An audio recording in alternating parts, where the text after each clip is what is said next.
जागी रही भावना जैसी। जैसी आपकी भावना होगी उसी प्रकार का फल आपको प्राप्त होगा।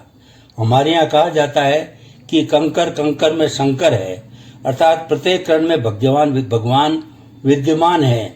अगर आप पत्थर में भी भगवान की भावना बाते हो तो वह आपके लिए भगवान है, और अगर आपकी भावना ही नहीं है तो चाहे आप 4 धाम की यात्रा कर लो, सब व्यर्थ है। मुगल काल की बात है, बादशाह अकबर का दरबार लगा हुआ था। उसी समय वहाँ संगीताचार्य तानसेन पधारे। बादशाह ने उनका यथोचित सम्मान किया और उनसे एक भजन प्रस्तुत करने का आग्रह किया। संगीताचार्य ने भजन प्रस्तुत किया। यशोदा बार बार यों भाके, है को ब्रज में हितु हमारो, तीर्थ गोपाल ही राखे। उक्त पद का अर्थ बादशाह की समझ में नहीं आया। उन्हें दरबारियों से इसका अर्थ स्पष्ट करने को कहा। तब तानसेन बोले, जहां पना, इसका अर्थ है यशोदा बार बार कहती है, क्या इस ब्रज में हमारा कोई ऐसा हितैषी है जो गोपाल को मथुरा जाने से रोक सके।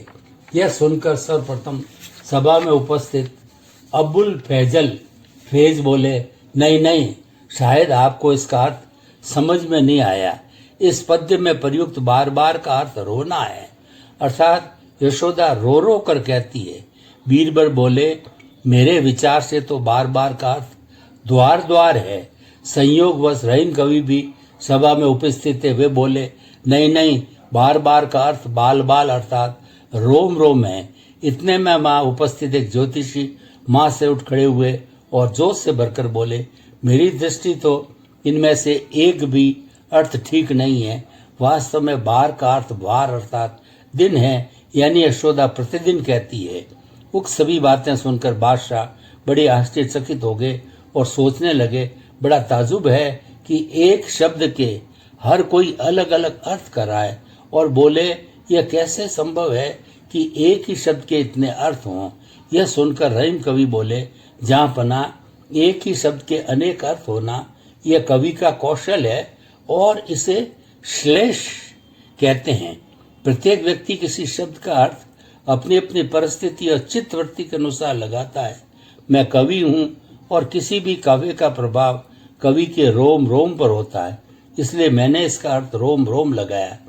तानसेन गायक है, उन्हें बार बार राग अलापना पड़ता है, इसीलिए उन्होंने बार बार अर्थ लगाया। फैजी शायर है और उन्हें करुणा भरी शायरी सुन आंसू बहाने का अभ्यास है, अतः उन्होंने इसका अर्थ रोना लगाया।